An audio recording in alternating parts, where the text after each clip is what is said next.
So, welcome to Northern Powerhouses, our business success stories series of interviews, where we discuss with local business leaders their backgrounds, their successes, their challenges, and what's really driving them forwards. And this morning, I'm delighted to have with us Tom Harrison, who's owned at beefound.agency. So, firstly, Tom, thank you so much for spending a bit of time with us. And if you'd like to introduce yourself, Beefound, what you do, how you help people, that would be wonderful.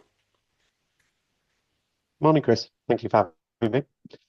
So we specialize in helping people generate sales and leads through search, predominantly Google.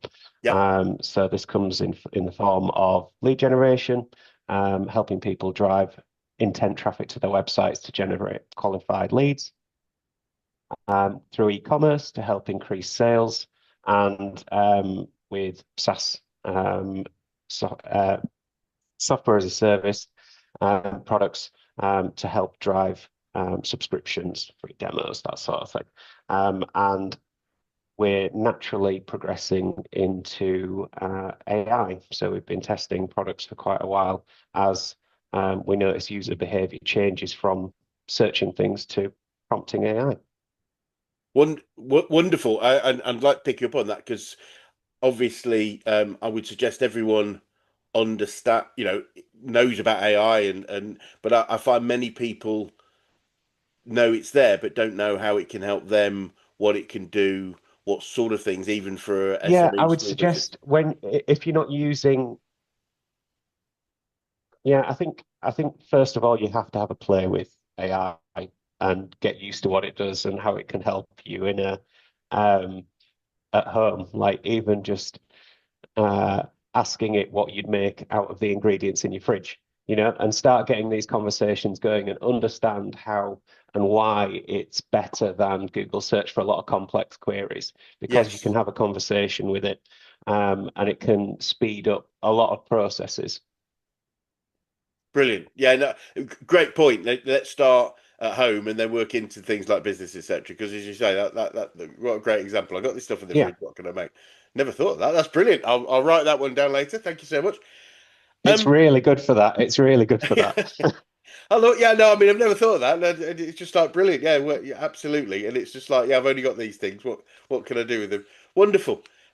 So I want to make sure we focus on AI quite a lot through the conversation because I haven't had many people I've spoken to on these podcasts about AI in general. But maybe just to start with, Tom, if you could tell us a little bit about your background, how you got into business, and why this particular one for you. Yes. So I'm originally a farmer's son, and I grew up into a family business, um, selling, repairing, and hiring machinery. Right. Started on the shop floor with repairing stuff, did a bit of traveling, came back. The salesman left, so moved into a sales role, then became a partner and had salesman and marketing beneath me.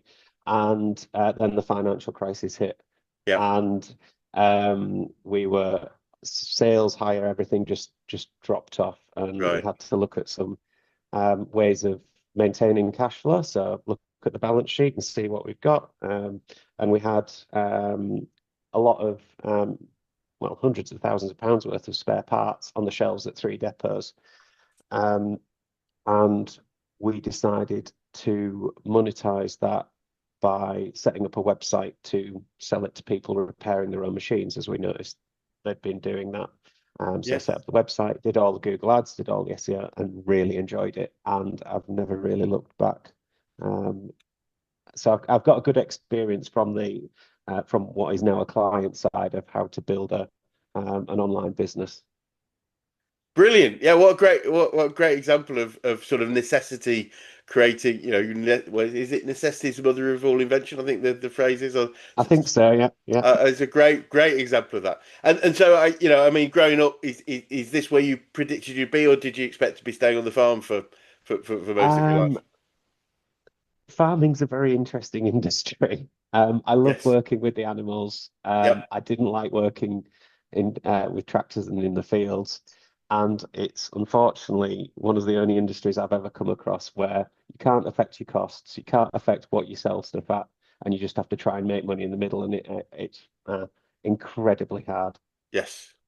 Yeah, no, I agree. I was brought up in a small holding myself, and I really get it. It's a It, tough. it really is a And tough it's gig. incredibly hard work, and you have to Yeah. be incredibly committed. It's yeah, it's not for the faint of heart, and hats off to anyone that does it. Yeah, I don't know what your thoughts are, but watching Jeremy Clarkson's program, it's clearly a program, it's a show, but I think it just demonstrates when it comes down to, we've spent £900,000 and we've made £900,000 in a penny or something, and it is quite heartbreaking when you look at even at scale, things are really, really tough. And he's got the backing, like Yeah, financial backing from what he's made elsewhere, while as yeah, normal farmers don't have that. 100%. But I think what he's done for the farming community is fantastic. Yeah. Just in awareness, if nothing else. I completely agree, and I agree with both parties. I mean, I think he's even said himself he's lucky he doesn't need the money from the farm. Yeah, But yeah, it's just that awareness of it's tough. It's not we're going off on one here, but it's not, it is a great life if you make it work, but it's a tough life, and yeah, it's not a profitable life. The idea of the sort of gentleman farmer is not really a thing anymore. I don't think for 90% of the farming community. Um, no. so, so looking at beefound.agency, Tom, as you've grown the business since, since obviously those early beginnings, but then your own business, what are some of the biggest challenges and issues you've had to overcome as you've grown? I think COVID has to be the biggest one. Yeah, It it wasn't an issue when you actually look at it as a whole, but I remember vividly. So the business would be, I don't know, a year, 18 months old. And I remember Boris coming on national TV and announcing effectively everyone's going to shut down. yeah, And within 48 hours of that, pretty much every client either paused or cancelled their contracts. yeah. And at that time, I was effectively a self-employed freelancer. There was no mention of support for self-employed business owners. Um, and yeah, it was quite a frightening time. Although the flip side of that, when we started coming out of it and businesses realized that they had to start running again, they had to adapt to a new environment, and a lot Yeah. of that meant new ways of selling, new ways Yes. of bringing in business, and a lot of that was through their websites, and it pushed a lot of traditional brick and mortar businesses into an online space. Yes. Yeah, no, yeah, absolutely makes a lot of sense. I think a lot. I mean, I saw a lot of businesses go online for lots of things. I mean, certainly, the food industry was again decimated. Hospitality, and quite a few people around, that I know around here, ended up doing things online, remotely, delivery, collection, those sorts of ideas, Yeah. and needed websites. But probably at that point, the demand was there without the necessity for high level of sort of searching, etc., because you sort of knew that there was somebody that you could find. Well, it's quite interesting because a lot of people that weren't really doing anything with their websites, either they had a website that maybe sold things online and does a few things. Um, their sales or demand on their website absolutely skyrocketed just because of the amount of people searching, the amount of people looking online. And then as we opened up, people started dwindled away, and their performance on the website started dropping down to what it was prior, Yeah. and they didn't understand why. And a lot of that with especially the organic search side is um, if there's enough demand, even if you aren't performing well enough, you still can benefit. It's a bit like Yes. I often put it to like the must-have toy at Christmas. If everyone sells out, you're going to go to page 3 or 4 of Google to purchase it, you Yep. know? So the demand outweighs Yes. where you actually are. But Nice. Yeah. Get it. apart from that, usually only the top 3 results get clicks and Yes. subsequently leads or sales. So Interesting. No, it's a really good point, that, isn't it? Is that, yeah, if the demand is high enough, then you will get found eventually, yeah, irrespective. But we don't want to rely on some big glut of demand to keep us in everybody's eyes and number one, two, or three, as you say. and we got a lot of inquiries after COVID as people noticed they said because they got a taste of what it can be like and the demand Yes. that was there, and it started dwindling away. And it was our challenge to Nice. flip that trend back in the right direction. Interesting, yeah. So that's the sort of impact of of coming out of COVID was positive for you? Where Yeah. I've been to quite a few businesses now where going in was quite positive for them for different reasons, whether they were, communication specialists or, different things that were in many ways benefited from COVID and lockdown for lots of different reasons. But that coming out of and almost like the withdrawal of having a higher demand through COVID and lockdown causing that issue is really, really fascinating. So whether it's from the challenges, obviously COVID being the number one, but the challenges or positive successes, what are the biggest learnings you've got about growing a business, whether it's for yourself or for and with other people, Tom? Well, I think I've sort of touched on it that nothing's insurmountable, you know? Yeah. Like that was really scary, like really scary. There Yes. was there was there was no light at the end of the tunnel, potentially. Like you had Yes. this much months of income to keep you going and you didn't know what was going to go on. Yep. So I think um that there's no problem that you can't get around. And if you're just aware, open, and adaptable to change, the opportunity will arise. So Yes. yeah, keep going. Completely agree. It was interesting. We had a client event yesterday where we do so every quarter we plan the next quarter, which obviously makes sense. But and one of the parts of that is celebration, and entrepreneurial people I find aren't very good at celebrating at all. It's like we're always looking at what's next and what we haven't achieved rather than what we have. So we pretty much make people celebrate.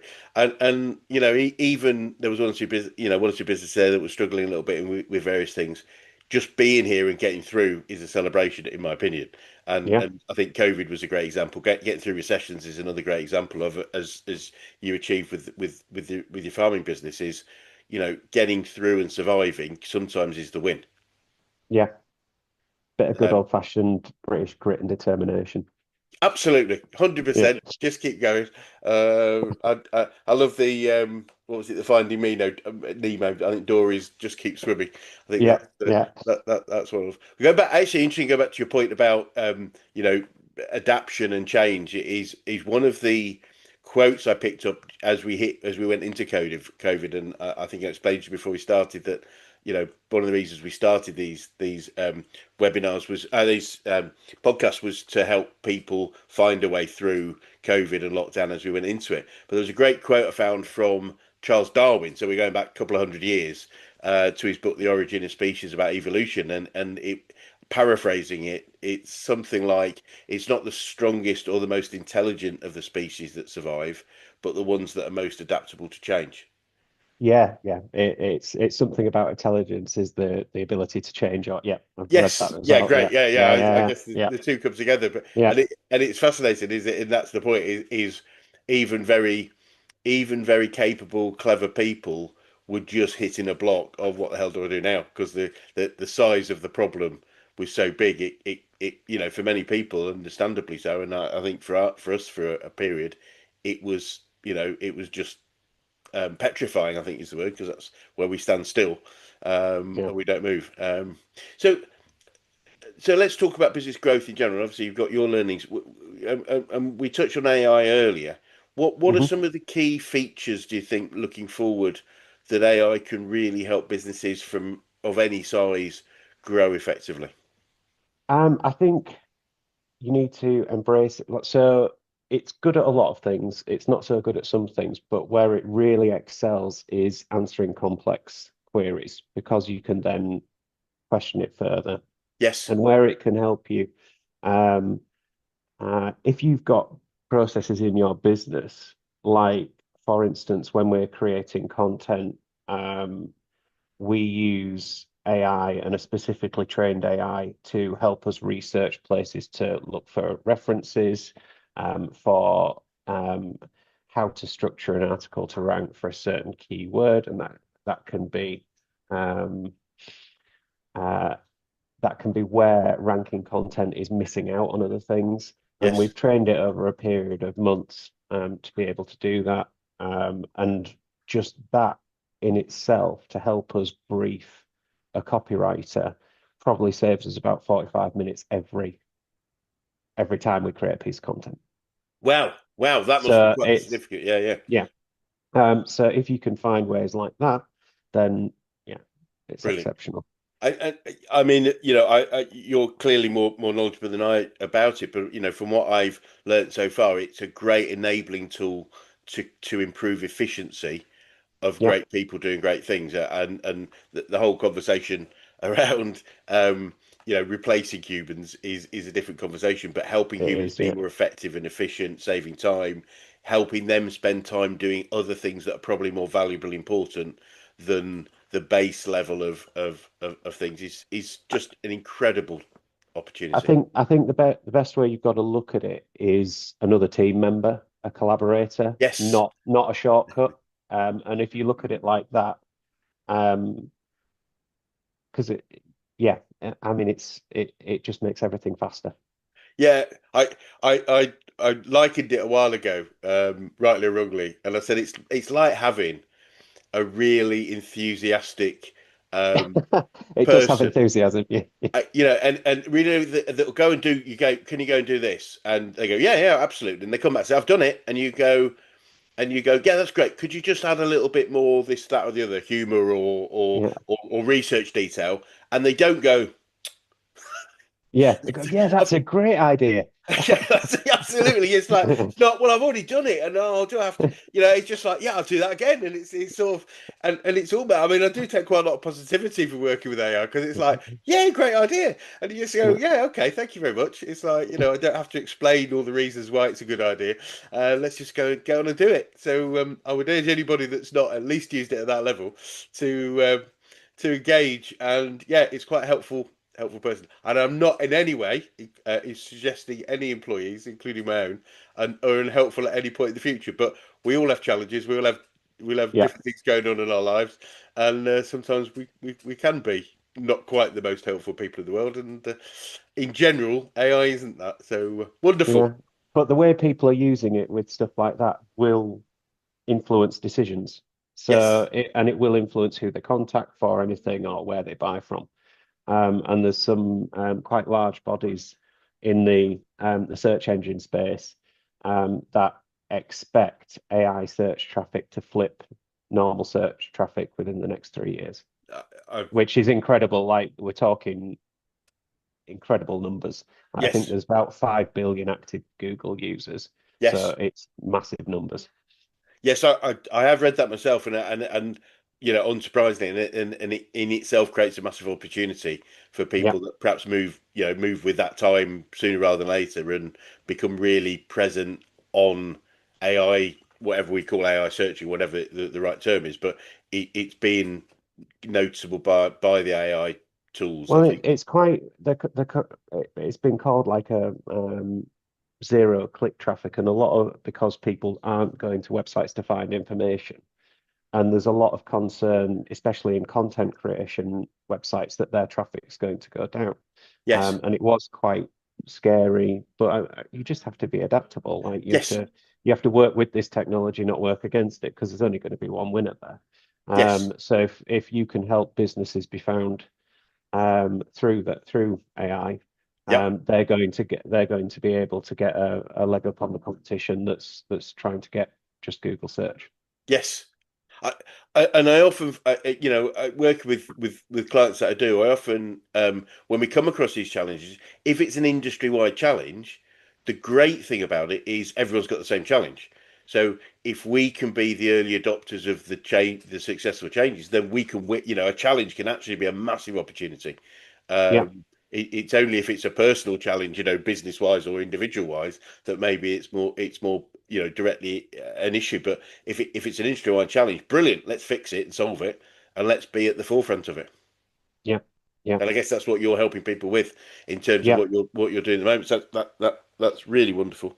Um, and I think you're aware we're a business coaching organisation, Tom. I'm keen to know who the best coaches you've worked with, whether that's business, sport, life in general. Who's had the biggest impact on you? I would say my dad.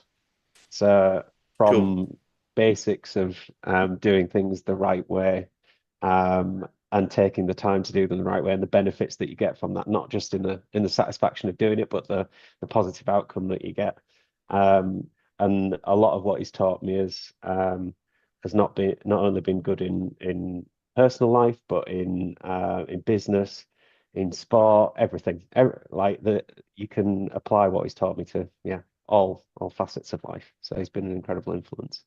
Brilliant, brilliant, wonderful. I think it's wonderful to hear. And whether it's from him or other people, do you have any favourite quotes or sayings about business success, just life in general, that you find yourself using a lot? I think it's come more like as we see things change. And there's a an Irish playwright and I think he was a political activist as well, that said progress is impossible without change. Yeah, And I think that applies to a lot of things. And if yes. you embrace change, you work with it, as I've said, you're more I likely to succeed.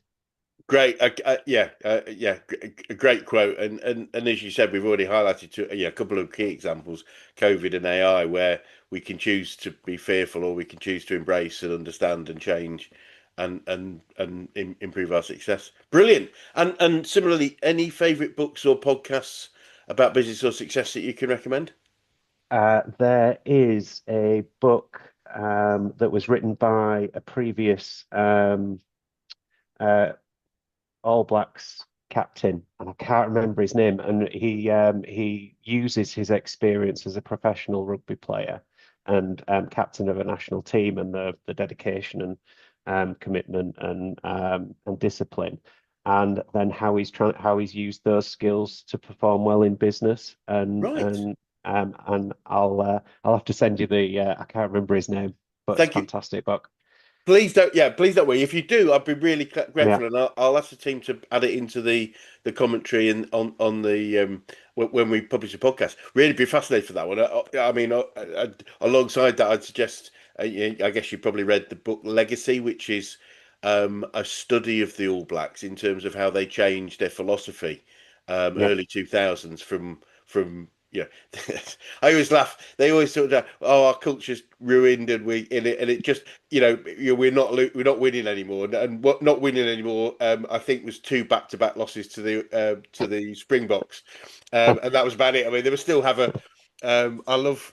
Sorry, we get off of rugby now, but I heard Sean Fitzpatrick speak in York many many years ago. I think it was 2004 or five, and he was talking about the All Blacks win ratio at that point, and it will only be better if not the same. Their win ratio was, let me get this right, 68, no, 86%. I think it was 86%, and he said, to put it into context, the Brazilian football team, which at the time was considered certainly the best in the world, and certainly for a long time, was 57%. Yeah. Uh, It's and incredible for a small country as well when you look at the uh, population and how they compete on multiple sporting fronts is just unreal. Absolutely. It's I'm a Welshman, and we've got about the same population, and we may be we'll be lucky enough to have a bit of a spike over the last 20 years or so, but it's a spike, not the norm. I think So yeah, I think with any sport, you if you're really good for a period of time, there's always going to be a point of transition as like the world's best players just hang on, and the young players don't get used to playing at the yes, highest standard. There's yeah, it's really just a cool way of looking at it, I think. And I suspect what the All Blacks do is they push them out early, and they literally go, well, but no, that's not true, actually. I mean, the last team, sort of going back a couple of years, you probably had a lot of 30-year-olds in that team. So interesting. Sorry, we're getting into detail that some people may not be interested in. But no, it's a really good point. And there's an interesting cyclical thing. This idea of the sort of J curve, and I think every successful organization, team, country has followed it through, including things like the Roman Empire. Eventually failed. It was the most successful, probably one of the most successful European empires ever.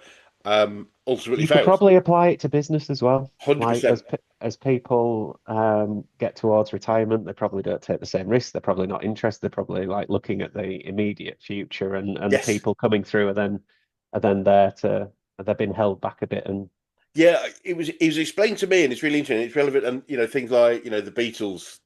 I mean, most people think they were around forever. I think they had a 3 year period of amazing success and have been relevant ever since. But basically, it's like a J curve. So you J curve up here, and then eventually, if you don't change, and obviously talked about change and innovate, then we start to drop off. And so the successful organisations, but by the All Blacks, they come up here, they start to change, and then they go again, and they Yeah, find innovation to go to the next level, which I guess is where we both believe AI right now is perhaps that next point of significant change that we if we don't adopt and adapt and use it is probably not going to be a good thing in the future. yeah. And it's going to be tough for some people because there will be jobs lost over it, Yes, unfortunately.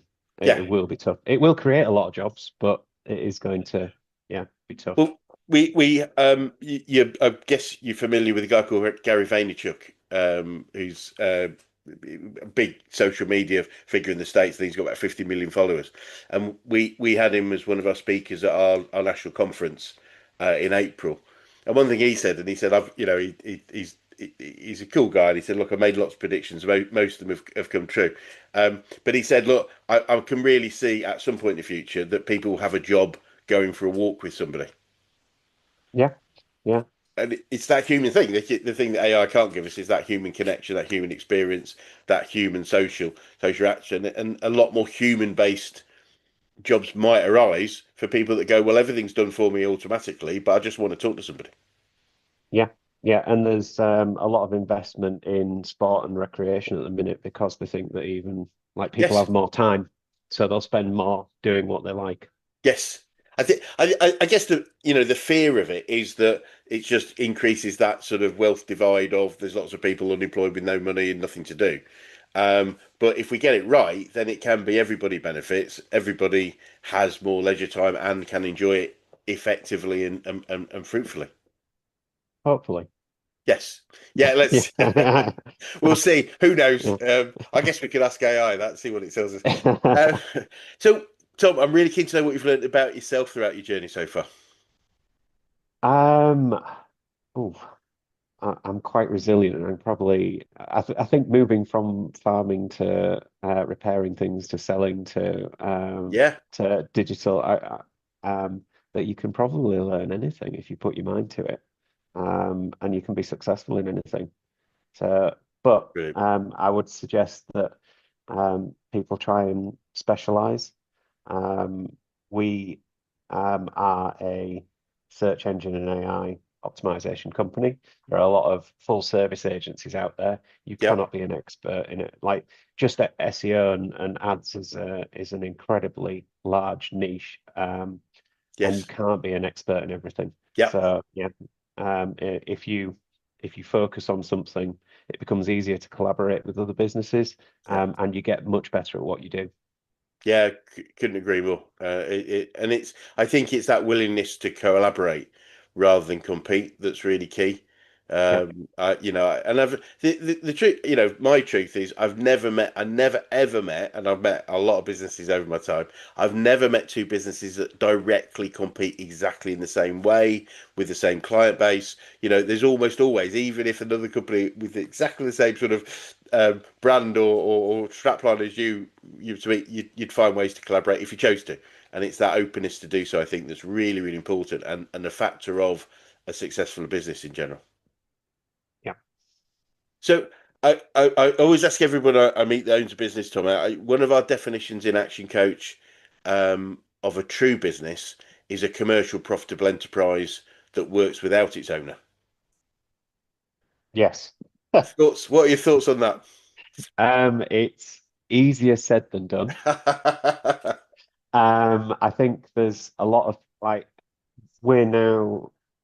I mean, we've gone a long way from me working on the Yep, kitchen table, yep, and there's been lots of I mean at the start you have to have like learn a bit of accountancy, learn a bit of HR, learn a bit of loads of different things that you don't think that isn't actually productive to your business, but you have to do it because you can't afford to pay someone to do it yep. um, for you. So as you grow you have to sort of accept that you're going to have to move some of that off your um, plate and into someone else, and that could cost you at the time, but it gives you the opportunity to grow further, Yes. and actually spend more time. There's the spend more time on the business than in the business, isn't there?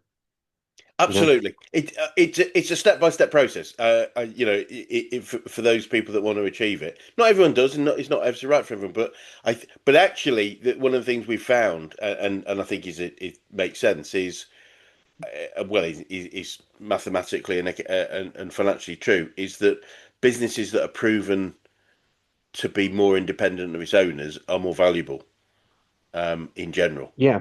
Yeah. Well, Um, if you wanted to sell it, they probably 100%. wouldn't want, they might not want to buy you. They They might want to might. buy you. They probably definitely don't want to buy your job, Yeah. especially if you're working so hard. And it's just like, I've got clients with, people I've met with the smoke coming out of their ears because they're working so hard. So yeah, it's definitely a process and a structure, and it's not necessarily overnight. But I think what I find is many business people have lost sight of something like that, which was probably why they started a business in the first place, is that somehow it would give them a future and a life that was different to just turning up 9 to 5 every day. It's very different, like running your own business. It's not easy. It's not for everyone, but there are loads of benefits to it, and it Yes, can be very rewarding to sort of create, build, and see it flourish. agreed. I say to a lot of people, I said that the challenge of running our own businesses is ultimately the buck stops with us. Yeah. And until we find somebody else, or pay somebody else for whom the buck can stop for, which is Yeah. getting a business person else. But the great thing about running a business, and that's what I really love, is we get to choose exactly how it is. We get to choose how we work, when we work, who we work with. Which is a freedom that unfortunately is only available to 4% of the population that own businesses. Yeah. And that's a great thing. So looking forward then, Tommy, obviously, we've talked a lot about AI and things moving forward, but looking forward for you guys, what does the future look like for you guys, and what challenges do you think you might face, if any? I think AI will probably come in more into our business in the next sort of 5, 10 years and probably start to eat away at sides of it. I think there'll always be as you say, a human element Yes. to helping explain to people and guide people through these sort of things. Because a lot of what we do is um, quite long time frame. So Yep. regardless of there's no like easy wins, and anyone looking for easy wins should probably look elsewhere. Yes. But um, it's yeah, we probably will eat into that at some point. It's going to be a challenge. Yeah, But but I guess also an opportunity of how we yeah, adapt, because yeah, yeah. Anyone with a long-term plan will be okay. yeah. Because you can change it and adapt it. And the event I was talking about yesterday, I often describe challenges as like a wall, and the challenge with most people in business is we're so close to the wall, we've got a nose to it, that all we see is the wall, so we think we're in a dead end. Yeah, Whereas the ability, and that's why we do planning days every quarter, take a few steps back, increase your vision of what's possible, and all of a sudden, if it's your vision is going here, then you can see the wall as being an obstacle to overcome rather than a dead end.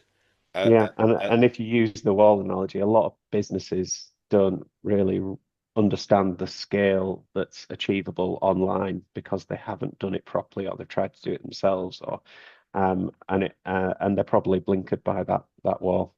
yes. Yeah, that makes Because sense. there is massive opportunity and far beyond the numbers that you can comprehend. It's unreal. Yeah, I could yeah, absolutely, and that's obviously what a big reason that people need to get your help is it, and I mean that we now have the ability for most things other than sort of direct sales of or direct people. We've got an open window to the world in being online, and Yeah, whether some or all of what we do is potentially global, many businesses have the opportunity to find at very least a national window, if not a global window. yeah, yeah. And it's probably easier than a lot of people think. Yeah, brilliant, brilliant. What a great message. And I'm keen to know what you'd say to anyone that's thinking of going into business, Tom. Um, I think you need to have the right sort of mentality. I think Yep, yep. there's quite a um, there's you need to be comfortable without the security of Yeah, employment. I think is probably the biggest thing, and you have to be yep. okay with, especially to start with. If you're on holiday, you have to answer the phone. Yep. Like there's no real days off. Um, so if you're okay with that, and you're happy um, uh, to go at it for 2, 3 years in a longer time frame, then yeah, give it a go. Time's Good. short, and especially if you're young.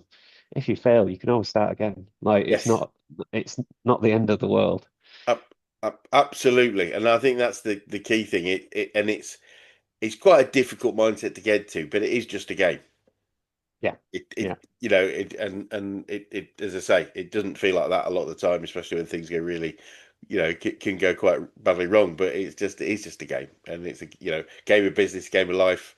The more we can associate with game, hopefully, the less critical it can be to us. And if you started again, Tom, is there anything significant you do differently? Do you think? started the business again or life. Yeah, started business again. Yeah, no, I'm sorry. Yeah, I think I would spend more time honing into my target audience and being really clear about who we are and what we do oh, cool. and how we can help. I think it's very easy to think that you can help everyone, and you probably can. But if you focus on a group that is either going to be most profitable or most likely to use you, or even understand what you do and the benefits, it'll Yep, be a lot easier. yep. Brilliant, brilliant. And Despite final what you question. want to do, you can't help everybody. That yeah, it's really interesting. A, we can't help everybody. I think also B from just a simple marketing perspective. There's a great phrase that I love, which is if you if you if you go for it, if you try and target everybody, you get nobody because the Yeah, message is too weak. It's too in it's just too dilute to be really clear. So niching in, even if in a business we have two or three niches, we can still almost address the same market, but we need to segment it into type of that particular niche. What are their challenges that we solve, and how do we find them most effectively? But if we go for everybody, we get nobody. yeah. Brilliant. Final question: what was the best advice you could give an 18-year-old you if you could go back in time and do that, Tom? I think I would say travel more, experience as much as you can, and don't be in a rush. There's always going to be good opportunities that'll arise if you're open to them and you work for them. So yeah, just take it as it comes. I'm going to repeat that. I love that. I might even write that down. Travel more Experience as much as you can, and don't and be in don't a be in a rush. rush. I've got a 19-year-old daughter. I might even say that to her tonight. So wonderful. Tom, it's been really fascinating talking to you. It's been delightful and fascinating. So thank you so much for your time this morning. And for anyone that's interested in contacting you or beefound agency, what's the dot agency, sorry. What would be the best way of doing that? Google us, beefound.agency, email me, tom.harrison@beefound.agency, and yeah, we'll have a chat. I'm happy to talk to anyone, whether you're just starting your journey, or you've been in business years and want to grow leads or sales. I can tell you, even if if you're not in a position for us to help you, I can get you to a point where in a year or two, that our services would really pay for themselves. So, a bit of free advice for people. Brilliant. Thank you. Well, say thank you so much for your time this morning. Be great to swing by another 6, 12 months and just see how your developments, but also I guess the developments of AI and what's going on at that point. But for now, thank you so much for your time. Yeah, thanks for having me. Cheers.